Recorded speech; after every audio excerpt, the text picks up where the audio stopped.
Oke. Baik pemirsa, kembali lagi dalam program Ngobrol Bareng bersama VJ dan di sini masih ngobrol sama Bang Ojak. Oke, ini kan menarik nih namanya, Bang Rojak, dan ternyata ini namanya Fatur Rojak dan ternyata ini nama panggung ya, Wak? Betul, nama panggung. Nah itu kenapa sampai pada akhirnya sekarang terkenalnya mungkin Bang Ojak gitu. Ojak nama itu tuh kenapa ada filosofisnya enggak tuh? Dan siapa yang namain itu? Aku sih sebenarnya juga bingung ya. Kayak kenapa tiba-tiba jadi Ojak gitu. Jadi ini sebenarnya salah satu penokohan karakter yang ada di salah satu produksian. Jadi aku tuh sempat bergabung di salah satu produksian musikal art performance tadi. Itu musikal Cek Toko Sebelah. Tahu dong filmnya dong. Kak Vijay juga nonton kan? Tahu banget lagi. Nah, film itu jadi kan menceritakan tentang kehidupan Ko Afuk, salah satu orang tua yang punya 2 anak, tapi dia single parents. Terus dia pada umumnya ya, orang Chinese Indonesia itu sangat suka berniaga gitu kan.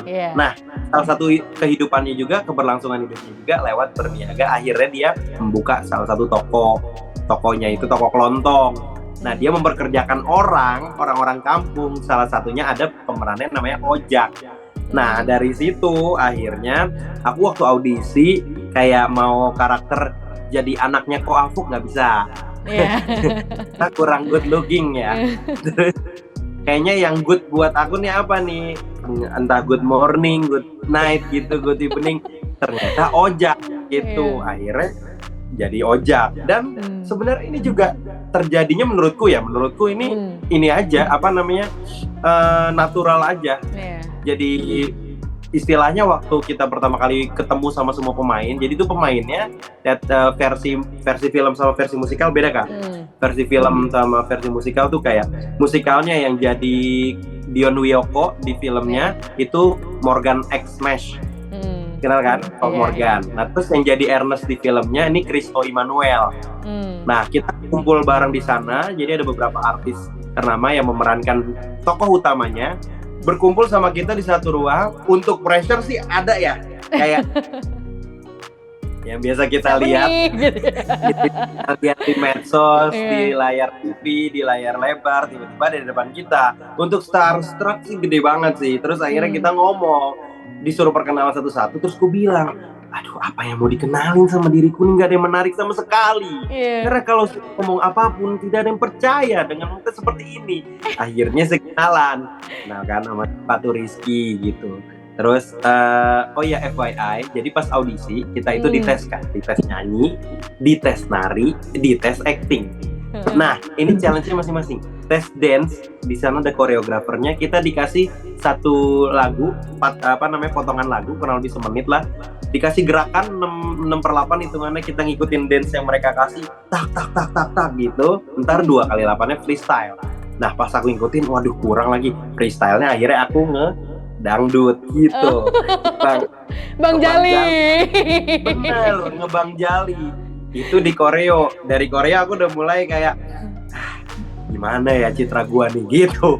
Akhirnya pas masuk ke pos nyanyi, pas nyampe ke pos nyanyi, aku juga kayak Kak izin, kan disuruh ada terms and conditionsnya itu kita disuruh nyanyiin lagu Indonesia yang upbeat 1, yang slow beat 1. Nah, aku nyanyiin dangdut. Bener-bener yang lain lagi nyanyiin lagu yang update dan yang lagi nyanyiin. Iya, Indonesia, lagu yang walaupun dirimu yang tinggi-tinggi gitu ya. Iya, kita kan nggak bisa ya kayak aduh ntar nih bunuh diri nih. Akhirnya kita izin Kak, saya mau nyanyi lagunya genrenya agak lain gitu. Terus apa itu? Dangdut gitu. Akhirnya aku nyanyi. Habis aku nyanyi, aku berasa kayak lagi ada di panggung konser dangdut yang ada di TV-TV aja. Gitu-gitu. Pas ini pas actingnya ternyata dapat penokohan dialognya itu tentang orang Betawi, jadilah itu. Tapi pas keluar ruangan sih ada banget ya, soalnya kayak ngapain sih nyanyi lagu itu, ngapain sih jogetnya begitu. Tapi ternyata itu malah jadi satu satu identitas buatku. Makanya pas welcoming party tadi bertemu sama teman-teman semua pemain, pas aku kenalin diri, aku bilang FYI waktu aku audisi aku nyanyi dangdut. Tuh ketawa pada oh tapi dangdut bukan sembarang dangdut, gara-gara dangdut aku kepilih jadi ojak gitu. Akhirnya semua orang yang ketemu aku pada manggilnya dangdut, ojak gitu. Jadinya nggak ada yang tahu nama Fatur Rizkynya ini kesedo sama mereka. Bahkan sampai akhir produksian pun nggak ada yang tahu namaku siapa. Bahkan Kepo Morgannya, Morgan X Smash, Kristo juga nggak ada yang tahu namaku aslinya siapa, dan teman-teman lainnya juga nggak ada yang tahu kecuali namanya Ojak gitu. Ternyata di real life juga sama manggilnya Ojak. Udah sekalian aja ganti gitu. Itu keren banget loh. Tapi berarti itu penyetingan on the spot dong. Kirain apakah dari memang pas dari ini audisi kayaknya nemuin karakter yang gimana, apa on the spot kayak kepikiran wah ini orang udah kayaknya persiapannya gini-gini, atau memang udah dipersiapkan di awal akan seperti itu? Enggak. Lebih ke persiapannya sih emang kayak ini aja, persiapan kayak mau nyanyi apa, gitu doang. Udah mau nyanyi apa aja, karena kalau acting kan on the spot ya, karena teksnya dari sana, dialognya, skripnya dari sana.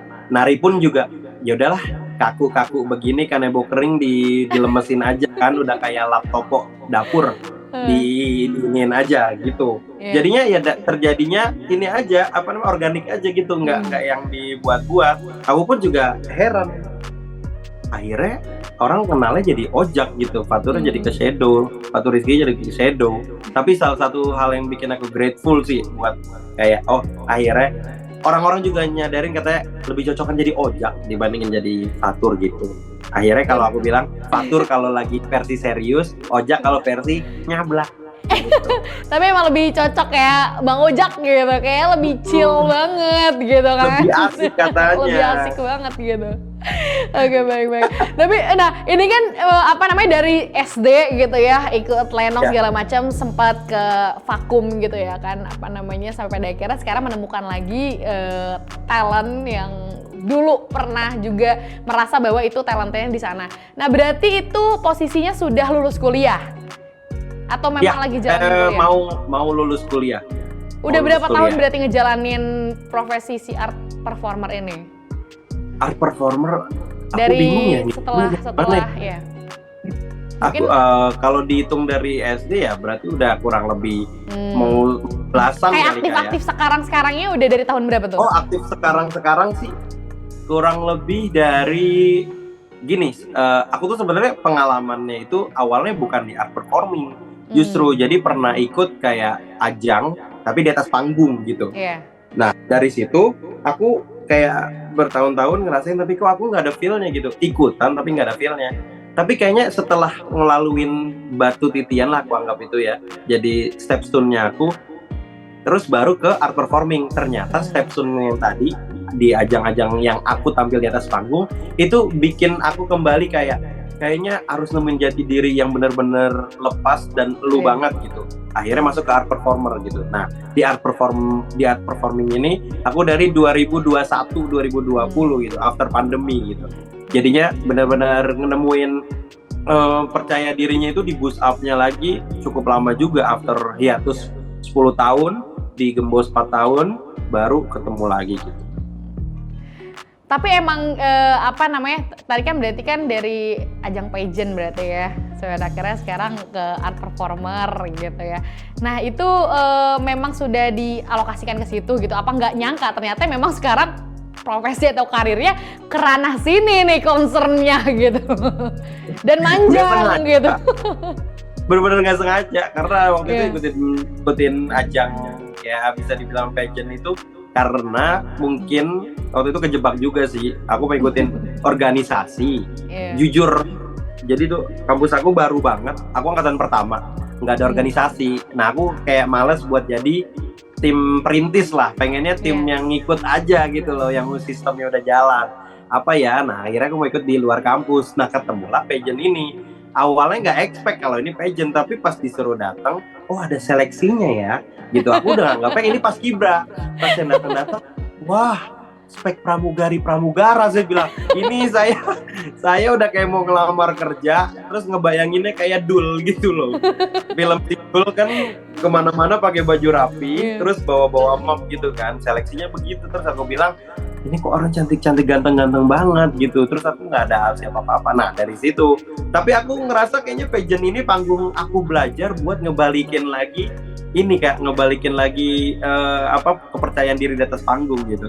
Iya. Karena susah banget ternyata kalau udah hilang, buat balik lagi tuh, wah kalau nggak karena dipaksa dan karena kemauan itu kayaknya susah deh.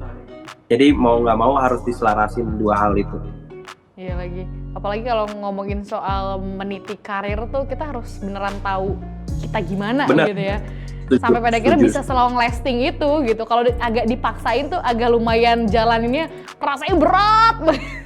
Bener, kayak beban gitu loh. Iya, Dan bener-bener. nggak sesuai sama ini aja, nggak sesuai sama hati nurani. Baik. Oke, ini kan kita nyerempet-nyerempet ngomongin personal branding ya kalau udah kesini. Tapi kita akan bahas lebih lanjut ya setelah jeda yang satu ini ya. Pemirsa jangan kemana-mana, tetap di Ngobrol Bareng.